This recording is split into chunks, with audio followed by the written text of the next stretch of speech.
तो यार आप में से काफी सारे लोगों ने चैनल को सब्सक्राइब नहीं कर रखा है। तो गाइस जिन लोगों ने चैनल को सब्सक्राइब नहीं कर रखा है ना, कर लो, देख लो तुम लोग, अब कर लो फटाफट। स्वागत है आप लोगों का सोलो लेवलिंग के एक और नए एपिसोड के अंदर। तो जैसा कि हम लोगों ने लास्ट वाले एपिसोड में देख लिया था कि जिन्वू और उस बड़े वाले मॉन्स्टर यानी मोनार्च के बीच में एक डील हो जाती है।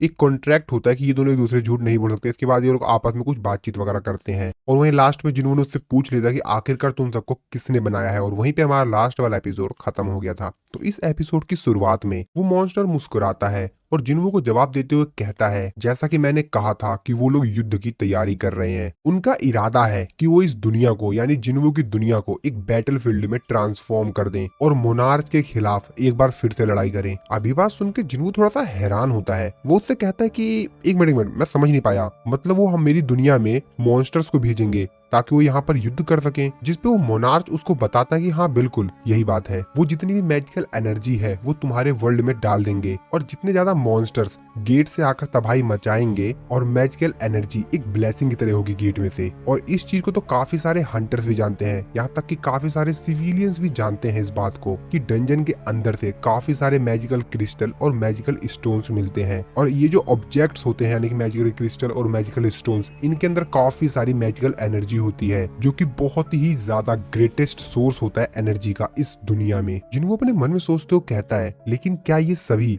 एक वॉर की तरफ जा रहे हैं? वो मोनार्च जिन्वू को आगे बताता है, जो लोग इस समय सत्ता पर हैं उससे बेहतर इस चीज का इस्तेमाल कौन कर पाएगा, और शायद इससे कोई बेहतर तरीका हो भी ना। और इसीलिए रूलर्स ने डिसाइड किया कि उनके जो कैदी हैं वो उनका इस्तेमाल करेंगे और मैजिकल एनर्जी की जो डेंसिटी है वो दिन प्रतिदिन बढ़ती जा रही है। और एक तरह से ये एक फ्रूट कल्टीवेट हो रहा है मॉन्स्टर के ब्लड से। मैजिकल एनर्जी ही इस दुनिया को बहुत ज्यादा पावरफुल बनाती है और उन लोगों का प्लान है कि वो एक ऐसी शक्तिशाली दुनिया बनाए जो कि युद्ध के प्रभावों को झेल सके। इस पे जिन्वू से पूछता है कि वैसे वॉर का मतलब क्या था, तुम वॉर से क्या बताना चाहते थे? मोनार्च उसको बताता है कि वॉर का मतलब है एक दूसरा बैटल मोनार्च और रूलर्स के बीच में, और बहुत ही जल्द जिस दुनिया में तुम जी रहे हो वो दुनिया नर्क बनने वाली है। अब ये बात सुन के तो जिन्वू भी काफी ज्यादा शॉक में होता है। मोनार्च उससे आगे कहता है कि बिल्कुल भी समय नहीं बचा हुआ है, और अगर एक बार उन लोगों को ये बात पता चल गई कि तुम्हारे और मेरे बीच एक कॉन्ट्रैक्ट बना है तो जरूर मोनार्च और रूलर इस चीज में रुकावट देंगे। और ऐसा भी पॉसिबल हो सकता है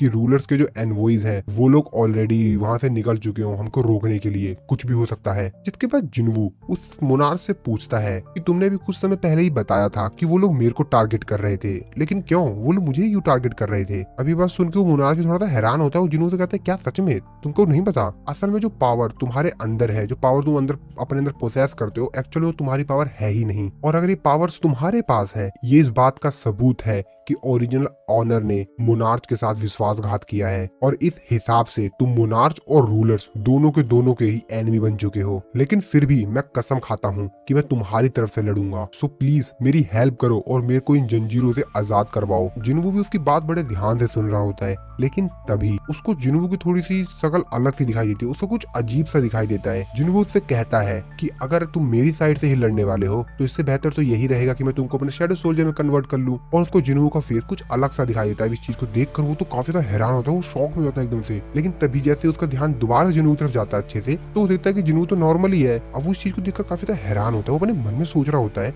कि एक मिनट अभी हुआ क्या था? अभी बस कुछ मोमेंट्स पहले ही हुआ क्या था यहाँ पर? वो मोनार्च जिन्वू से कहता है, तो क्या तुमने मोनार्च और रूलर दोनों की जो स्पिरिचुअल बॉडीज हैं उनको पोसेस कर रखा है? स्पिरिचुअल बॉडी जो होती है वो डिस्ट्रॉय हो जाती है जब उनको खत्म कर दिया जाता है तो, और इसीलिए उनको शैडो में कन्वर्ट नहीं किया जा सकता, और इसीलिए मैं तुम्हारा सोल्जर नहीं बन सकता। क्या ये तुम्हारे लिए काफी होगा कि तुम मेरी हेल्प कर सको? तो प्लीज मेरी हेल्प करो और मेरे को इन जंजीरों से आजाद करवाओ। जिन्वू जो कि अपने मन में सोच रहा होता है कि मैं समझ गया, लेकिन एक मिनट यार, ये मेरे दिल में कुछ अजीब सा क्यों हो रहा है? यहाँ पे कुछ तो अजीब है। लेकिन वो मोनार्च बार बार जिन्वू से बोल रहा होता है कि मेरे को खोलो, मेरे को इन जंजीरों से आजाद करवाओ। जिन्वू ने भी अपना डैगर हाथ में निकाल लिया होता है और उसके करीब जा रहा होता है। जिन्वू उससे बोलता है, तो जैसा कि तुमने कहा था कि तुम मेरे साइड हो। वो मोनार्च भी कहता है कि हाँ बिल्कुल बिल्कुल मैं तुम्हारी साइड ही हूँ, अगर तुम मेरी हेल्प करोगे तो मैं तुम्हारी हेल्प करूंगा, बिल्कुल करूंगा। और फिर जिन्वू भी उसकी जो जंजीर होती है जिसमें वो कैद होता है उस जंजीर को काट देता है अपने डैगर की मदद से। मोनार्च आगे कहता है कि ये तुमने बहुत बेहतर किया, ये काफी बेहतरीन डील है दो मोनार्च के बीच में। यानी कि जिन्वू और इस मोनार्च के बीच में। लेकिन वो मोनार्च अभी भी अपने मन में सोच रहा होता है कि अभी जो थोड़े समय पहले मैंने देखा था, यानी कि जिन्वू की उसने शक्ल देखी थी ना, दो मोनार्च को, दो बॉडीज को एक ही के अंदर, अब उस चीज को लेकर काफी ज्यादा कंफ्यूज था। वो अपने मन में सोच रहा होता है कि अभी थोड़े समय पहले जो सीन मैंने देखा था, क्या वो सिर्फ एक मेरी इमेजिनेशन थी या वो सच था। अब इसे भी कुछ क्लियर नहीं हो रहा होता है। वो अपने मन में बस ये सोच रहा होता है, वो ये सब कुछ सोच ही रहा होता है कि तभी जिन्वू उससे आगे बोलता है, तो फिर इसका मतलब तो ये है ना कि तुम ह्यूमैनिटी के साइड हो, इंसानियत की साइड। अब ये बात सुन के वो मोनार्च कुछ आगे बोल पाता, लेकिन जैसा कि जिन्वू और इस मोनार्च के बीच में एक कॉन्ट्रैक्ट हुआ है कि एक दूसरे झूठ नहीं बोल पाएंगे, और जब कभी भी झूठ बोलेंगे तो जो झूठ वाला जो शब्द होगा वो बोल ही नहीं पाएंगे, तो वो मोनार्च वो शब्द बोल ही नहीं पा रहा होता है। अब जिन्वू समझ जाता है कि ये झूठ बोल रहा है, क्योंकि कॉन्ट्रैक्ट के हिसाब से ये झूठ नहीं बोल सकता, और वो मोनार्च भी समझ जाता है कि अब जिन्वू ने उसके ऊपर शक करना शुरू कर दिया है। जिसपे जिन्वू उससे बोलता है कि तुम आंसर क्यों नहीं दे रहे हो, बताओ क्या तुम इंसानियत की साइड हो, तुम जवाब क्यों नहीं दे रहे हो। ऐसा शायद प्लेज ऑफ ऑनेस्टी की वजह से है ना। और ये चीज सुनकर अब वो मोनार्च भी समझ जाता है कि जिन्वू को उसके ऊपर पूरी तरीके से शक हो गया है, और वो मोनार्च भी जिन्वू की तरफ घूरता हुआ देख रहा होता है। और तभी उसकी गर्दन के पीछे एक डायमंड सा दिखाई देता है, कुछ पिंक कलर का। जिन्वू उसके चीज को देखते हुए कहता है कि तुम्हारी गर्दन के पीछे वो जो माना क्रिस्टल लगा हुआ है ना, वो जब तक वहां पर लगा रहेगा तुमको इस रूलर की वॉइस सुनाई देती रहेगी, जो कि है सभी इंसानों को मार दो, जैसा कि अदर मॉन्स्टर्स को सुनाई देता है। अभी बात सुनकर वो मोनार्च समझ जाता है कि अब जिन्वू उसके ऊपर शक कर चुका है और अब उसके पास कोई भी ऑप्शन नहीं है, और इसीलिए वो गुस्से में जिन्वू के ऊपर अटैक करता है। लेकिन जिन्वू उसके उस अटैक से बचते हुए उससे कहता है तुम तो अपनी डील ही भूल गए। जिसपे वो मोनार्च जिन्वू से कहता है कि तुम्हें जिंदा रखना बहुत ज्यादा खतरनाक हो सकता है। लेकिन वो मोनार्च कुछ आगे कर पाता, जिन्वू उसके शरीर में अपना डैगर डाल देता है, जिसकी वजह से उस मोनार्च की हालत खराब होने लगती है। जिन्वू उस मोनार्च से कहता है शायद तुम प्रॉब्लम बन सकते हो, जिसपे वो मोनार्च जिन्वू से कहता है कि नहीं, तुम गलत हो, प्रॉब्लम मैं नहीं, प्रॉब्लम तुम हो। वो मोनार्च आगे कुछ कर पाता, जिन्वू उस मोनार्च को बुरी तरीके से घायल कर देता है। वो मोनार्च भी काफी ज्यादा घायल हो चुका होता है। हालांकि वो कोशिश करता है जिन्वू के ऊपर दोबारा से अटैक करने की, लेकिन कहाँ वो जिन्वू से लड़ पाएगा। जिन्वू फिर से उसके ऊपर अटैक करता है और उसको बहुत ज्यादा घायल कर देता है। और अपने अंत समय पर वो मोनार्च जिन्वू से कहता है कि जो लड़ाई होगी तुम्हारी दुनिया के प्रेसिडेंट और उन कैप्चर्ड मॉन्स्टर्स के बीच में, वो बहुत ही ज्यादा खतरनाक होने वाली है। दिलचस्प होगी वो लड़ाई और तुम्हारी दुनिया नर्क बन जाएगी। मैं आशा करता हूँ हर वो चीज जिसको तुम प्रोटेक्ट कर रहे हो वो जलकर राख बन जाएगी और इस युद्ध में कहीं दफन हो जाएगी। जिसपे जिन्वू से कहता है कि ऐसा कुछ भी नहीं होगा, और अपना डैगर फेंक कर उस मोनार्च को मार देता है। जिन्वू का सिस्टम उसको नोटिफाई करके बताता है कि डंजन मास्टर को आपने हरा दिया है, यानी कि मोनार्च ऑफ बिगिनिंग रह गया, जो कि 9 मोनार्च में से एक मोनार्च है। इसके बाद जिन्वू को सिस्टम उसके एक्सपीरियंस को कैलकुलेट कर रहा होता है, और अब ऐसा इसलिए होता है क्योंकि जो उसको एक्सपीरियंस मिला हुआ होता है वो बहुत ज्यादा होता है, और इस चीज को जोड़ने में, ऐड करने में थोड़ा सा समय लगेगा जिन्वू के सिस्टम को, क्योंकि उसने यार एक मोनार्च को मारा है, और उसकी पावर जो एक्सपीरियंस होगी, लेवल अप होगा, वो तो भाई नेक्स्ट लेवल का होने वाला है। जिन्वू अपने आप से कहता है कि ये बहुत ज्यादा शर्म की बात है कि मैं इसके शैडो सोल्जर को ऑब्टेन नहीं कर पाया, लेकिन कोई नहीं, मेरे को प्राइस तो मिल गया। और फिर जिन्वू का सिस्टम उसको नोटिफाई करके बताता है कि आपका लेवल अप हुआ, और जिन्वू का काफी तेजी से बहुत ज्यादा लेवल अप होता है, और उस मोनार्च की जितने भी वहाँ पर बॉडीज के टुकड़े होते हैं वो सभी के सभी वहाँ से डिसअपीयर होने लग जाते हैं। जिन्वू को जो लेवल होता है वो भी अब 122 हो चुका होता है। इसके बाद हम लोग एक दूसरी जगह का सीन देखते हैं, तो एक्चुअल में ये जो जगह होती है वो क्रिस्टोफर रेड की होती है, जो कि एक नेशनल अथॉरिटी रैंक हंटर है। इसके बाद हम लोग उसी हंटर को देखते हैं जो कि एक एस रैंक का हंटर होता है, और यहाँ पर जो हेलीकॉप्टर में लोग आए हुए होते हैं उनको देखते हुए कहता है कि मैंने एक्सपेक्ट नहीं किया था कि आज भी मेरे से कोई मिलने के लिए आएगा। तो उससे यहाँ पर मिलने के लिए डिप्टी डायरेक्टर और लेडी सेलनर आई हुई थी, जिनको देखते होगा तो काफी लंबा समय हो गया है डिप्टी डायरेक्टर और लेडी सेलनर से मिले हुए। जिसपे डिप्टी डायरेक्टर उससे बोलता है हमसे तुमको बहुत ही ज्यादा अर्जेंट बात करनी है, तो यहाँ पर जितने भी लोग हैं इन सभी लोगों को यहाँ से भी बाहर जाने दो। इसके बाद हंटर होता है अपनी मेड से कहता है कि जब तक मैं ना बोलूं इस रूम के कोई भी आसपास नहीं आना चाहिए। उसकी मेड भी कहती है ठीक है मैं समझ गई। इसके बाद हम लोग इन सभी लोगों को देखते हैं जो कि आपस में बात कर रहे होते हैं, जिसपे जो हंटर होता है वो डिप्टी डायरेक्टर से कहता है आखिरकार आप दोनों को मेरे से काम क्या पड़ गया, वो भी आप दोनों एक साथ। और अगर आप इस जगह पर इसलिए आए हैं क्योंकि रिसेंटली जो एस रैंक का गेट ओपन हुआ है ईस्ट में, तो उसकी चिंता आप मत कीजिए, मैं उसको देख लूंगा, लेकिन अभी मैं वहां पे नहीं जाने वाला हूँ। जिसपे मिसिस सेलनर उससे कहती हैं कि नहीं, हम लोग उस चीज के बारे में बात करने के लिए नहीं आए हैं कि मिस्टर क्रिस, रिसेंटली जो एस रैंक का गेट ओपन हुआ है, हम लोग आज उसके बारे में बात करने के लिए नहीं आए हैं, उससे भी ज्यादा बड़ी एक प्रॉब्लम है, हम उस चीज के बारे में डिस्कस करने के लिए आए हैं। अभी बात सुनकर वो भी काफी ज्यादा हैरान होता है, वो कहता है कि क्या एस रैंक के गेट से भी बड़ी प्रॉब्लम। जिसपे उसको आगे बताया जाता है कि शायद भविष्य में आपको मारा जा सकता है। ये बात सुनकर तो वो हंटर भी काफी ज्यादा हैरान हो जाता है और तभी वो काफी ज्यादा गुस्से में वो जो जिस कप से चाय पी रहा होता है वो नीचे टेबल पे रखता है और चिल्लाते हुए कहता है कि लेडी सेलनर, आपने जो कुछ भी मेरे लिए किया मैं उसके लिए काफी ज्यादा ग्रेटफुल हूँ, लेकिन हम लोग इतने ज्यादा क्लोज नहीं है कि आप मेरे से ऐसे मजाक करें। और आखिरकार मेरे को कौन मानना चाहता है, एग्जैक्टली वो है कौन? जिसमें मिसिस सेलनर उसको बताते कि रिसेंटली मेरे को एक सपना आया था, मैंने सपने में देखा तुमको काफी सारे लोगों ने घेर रखा है और वो उससे आगे कुछ बोल पाती। तभी हंटर क्रिस लेकिन तभी वो चिल्लाते हुए कहता है कि क्या बकवास चल रहा है, ये सिर्फ आपको एक सपना आया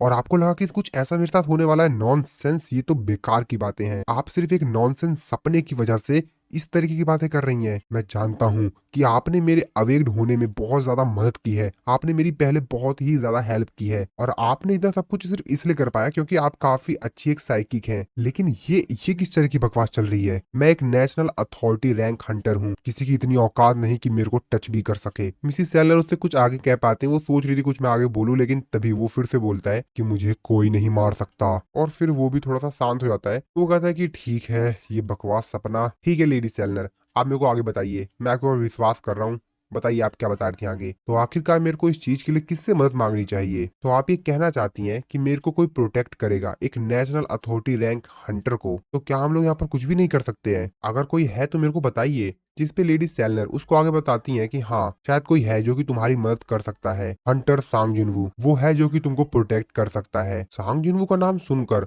वो हंटर भी थोड़ा सा हैरान होता कहता सांग जिनवू। और इस तरफ हम लोग देखते हैं अपने हीरो सांग जिनवू को। सांग जिनवू अपने मन में सोच रहा होता है कि मैंने किंग को तो मार दिया, मेरे को यहाँ से जल्द निकलना होगा, क्योंकि उसकी जो पावर्स थी वो उसके सील होने के बावजूद भी काफी ज्यादा थी। हालांकि उसको स्पेशल चैन के द्वारा सील किया गया था, लेकिन फिर भी वो बहुत ही ज्यादा पावरफुल था। चलो, जैसा कि अब वो मर चुका है तो मैं थोड़ा सा फ्री हो सकता हूँ, लेकिन थैंक्स। लेकिन वो जो कुछ सोच रहा था वो सब कुछ होने से पहले ही मेरे को उसके बारे में पता चल गया। और फिर वो सोच रहा होता कि बाकी लोग मेरे से अभी भी बहुत ज्यादा ताकतवर हैं, मेरे को और भी ज्यादा ताकतवर बनना होगा। हाँ, मुझे और भी ज्यादा ताकतवर बनना होगा। और ये जो न्यूज होती है कि जिन्हों ने यहाँ पर जितने भी जाइंट मॉन्स्टर्स थे उनको खत्म कर दिया, ये पूरी दुनिया में आग की तरह फैल जाती है, बहुत तेजी से सभी लोगों के पास पहुंच जाती है। सोशल मीडिया पे तो ये बात बहुत तेजी से फैल रही थी कि हमको एक नया नेशनल अथॉरिटी रैंक हंटर मिलने वाला है, सांग जिनवू। जिनवू बताता है कि इसमें और जेजू आइलैंड की जो रेड थी इसमें बहुत ज्यादा अंतर था, और वो जाइंट मॉन्स्टर्स जो कि समुंदर की हेल्प से ट्रेवल करके चाइना में जा रहे थे, वहां पर जो चाइना का जो हंटर था लिू जिंगकैंग, उसने उन लोगों को खत्म कर दिया। जापानीज हंटर एसोसिएशन के जो प्रेसिडेंट थे मात्सुमोतो, उन्होंने अपने आप को पुलिस के हवाले कर दिया और उन्होंने जो भी गलतियां की उन सभी की उन्होंने रिस्पॉन्सिबिलिटी ली और माना कि किसी रीजन की वजह से उनसे ये सब कुछ हुआ है, लेकिन वो रीजन क्या था वो अभी भी अननोन है, उन्होंने बताया नहीं। और दूसरी साइड यूएस गवर्नमेंट ने अमेरिकन हंटर्स ने जो एस रैंक के गेट को सक्सेसफुली कंप्लीट करके उसको क्लोज कर दिया था, उसकी खुशी में एक पार्टी रखी हुई थी जहाँ पर काफी सारे हंटर्स और बाकी लोग भी आए हुए थे उस पार्टी को एंजॉय करने के लिए। और तभी इस पार्टी में थॉमस एंड्रे भी आ रहा होता है उन दोनों बाकी हंटर्स के पास जिन्होंने उससे बैट लगाई थी हमारे पिछले वाले एपिसोड्स में। तभी थॉमस एंड्रे उन दोनों के पास आता है और उन दोनों से कहता है कि ओ, तो तुम दोनों यहाँ पर हो, वैसे उस बैट का क्या हुआ जो तुम लोगों ने लगाया था? तुमको याद तो है ना उस बैट के बारे में? तुमने शर्त में अपनी नाव लगाई थी और तुमने मेंशन, तुम्हें याद तो है ना, या तुमको दोबारा से याद दिलवाना पड़ेगा? जिसपे वो हंटर कहता है कि क्या, हमने कुछ भी बैट पे नहीं लगाया था। जिसमें थॉमस एंड्रे उसकी तरफ जाता है और उसको मुस्कुराते हुए देखते हुए कहता है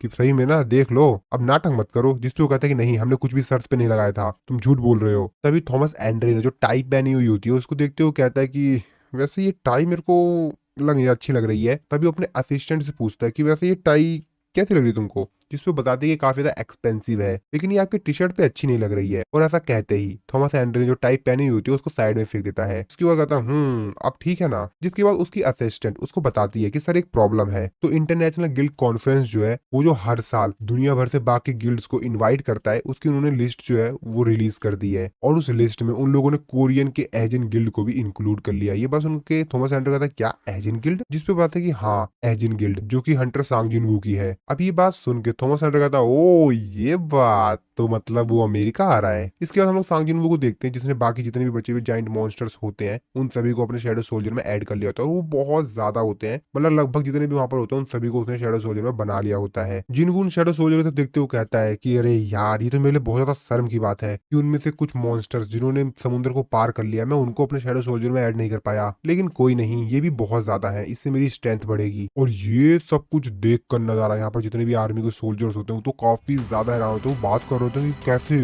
वाओ क्या यही हंटर सांग जिन्हो की एबिलिटी है। और ये सारी बातें सुनकर जो अपना यूजिन होता है वो तो भाई मुस्कुरा रहा होता है, वो अपने मन में सोचते रहता है ये हुई ना बात। ये सभी के सभी पहली बार देखते काफी ज्यादा सरप्राइज हो गए, मेरे को लगा ही था ऐसा कुछ होगा। वो तो काफी ज्यादा खुश हो रहा था क्योंकि जिन्हो की तारीफ हो रही होती है, और जिन्हो की तारीफ मतलब वो सोचता है कि उसकी भी तारीफ हो रही है, तो भाई वो भी खुश है एकदम। तभी वहाँ पर हानेकावा आती है तो यूजिन को फोन देते हुए कहती है कि सर आपकी कॉल आई है। जिस पर यूजिन कहता है क्या मेरे लिए कॉल आई है, जिस पे वो बताते हैं कि हाँ ये आपके लिए आई है। यूजिन भी उस कॉल को पिकअप करता है और जैसे उस फोन को पिकअप करता है सामने से काफी ज्यादा तेजी से आवाज आती है, और वो चीज सुनकर यूजिन काफी ज्यादा हैरान होता है। तभी वो यूजिन से बोलता है कि सर मेरे को कोरिया वापस जाना होगा। जिन्हू उससे पूछता है कि क्या हुआ, कुछ गड़बड़ हो गया क्या, लेकिन यूजिन उसका कुछ भी रिप्लाई नहीं देता है। इसके बाद हम लोग जिन्हू को देखते हैं जो कि अपने मन में सोच रहा होता है कि मेरे को भी सब कुछ डिटेल्स तो पता नहीं है, लेकिन हाँ मेरी भी कुछ फैमिली प्रॉब्लम है, तो मेरे को भी लगता है मेरे को वापस चलना चाहिए। इसके बाद हानेकावा यूजिन से कहती है कि चलिए मैं आपको एयरपोर्ट लेके चलती हूँ, और यहाँ पर वो हेलीकॉप्टर आ गया होता है जिसमें यूजिन जो होता है वो बैठकर चला जाता है। यूजिन जो कि हेलीकॉप्टर बैठ गया होता है वो नीचे जमीन पर जिन्हू को ही देख रहा होता है। वो अपने मन में सोच रहा होता है कि मैं अपने मॉम की वो वॉइस आखिरकार हुआ क्या था। ओह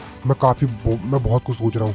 नहीं पर एग्जैक्टली हुआ क्या था, क्या कुछ इम्पोर्टेंट था, पता नहीं क्या था। इसके बाद यूजिन कोरिया पहुंच जाता है। कोरिया में यहाँ पर जो उसके फादर का असिस्टेंट होता है वो उसका वेलकम करता है और बोलता है कि यंग मास्टर कार आपका वेट कर रही है, चलिए आप मेरे साथ चलिए, आइए मेरे साथ चलिए। और उसको ले जाने लगता है और उसको बताता है कि आपको अपना दिल मजबूत करना होगा यंग मास्टर, चलिए चलते चलते मैं आपको सब कुछ एक्सप्लेन कर देता हूँ। यूजिन उससे पूछता है कि वैसे आखिरकार हुआ क्या है। असिस्टेंट उसको बताता है कि ये बहुत लंबी स्टोरी है, और फिर वो उसके फादर के पास उसको ले जाता है, यानी यूजिन के फादर के पास, चेयरमैन यू के पास। वो बताता है वो इस बीमारी के फाइनल स्लीपिंग स्टेट में पहुंच चुके हैं।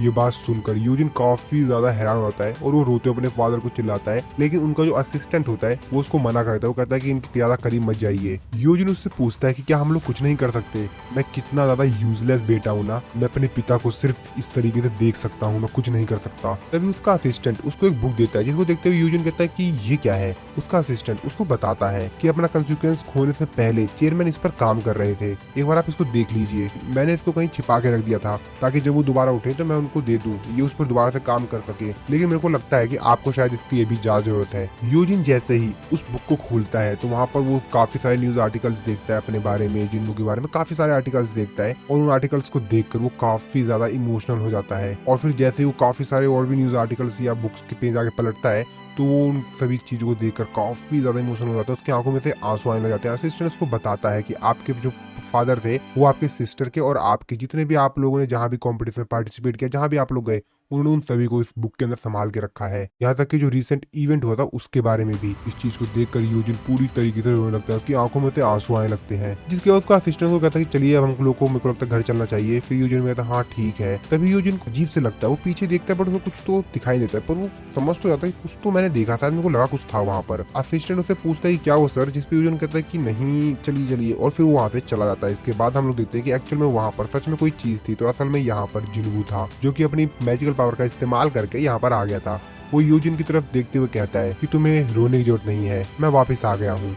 और फिर वो सीधा यूजिन के फादर के रूम में जाता है और वाटर ऑफ लाइफ जो होता है वो उसके फादर को पिला देता है। और जब जिन्हू वहाँ से बाहर जा रहा होता है तभी यूजिन की जो सिस्टर होती है वो वहाँ पर आ जाती है, और जब वो अंदर अपने फादर के रूम में जा रही होती है तभी उसको कुछ समझ आता है। वो कहती है कि ये कौन है। वो जिन्हू को वहाँ से जाते हुए देखती है लेकिन वो समझ नहीं पाती। वो कहती है कि ये तो, लेकिन वो इस चीज पे ध्यान नहीं देती है और सीधा अपने फादर के रूम में जाती है। और जैसे वो देखती है वो ये चीज देख के काफी ज्यादा हैरान हो जाती है कि जो फादर है वो बेड पे बैठे हुए, यानी कि उसके फादर ठीक हो गए हैं। और अपने फादर को इस तरीके से बेड पे बैठा वो देखकर वो काफी ज्यादा इमोशनल होते हैं कि डैड आप फाइनल स्लीपिंग स्टेट से जाग गए। बाकी जो डॉक्टर होते हैं वो भी काफी ज्यादा हैरान होते हैं, कहते हैं कि ये तो असंभव है, आप फाइनल स्टेट से जाग गए। अगर मीडिया को ये बात पता चल गई तो वो तो काफी ज्यादा क्रेजी हो जाएगी, ये तो बहुत बड़ा न्यूज है। इस तरह हम लोग जिन्हू को देखते हैं जो कि उस हॉस्पिटल से बाहर आ गया होता है। जिन्हू पार्किंग में जाते हुए कहता है कि हालांकि ये थोड़ा सा जल्दी है, लेकिन हैप्पी बर्थडे यूजिन,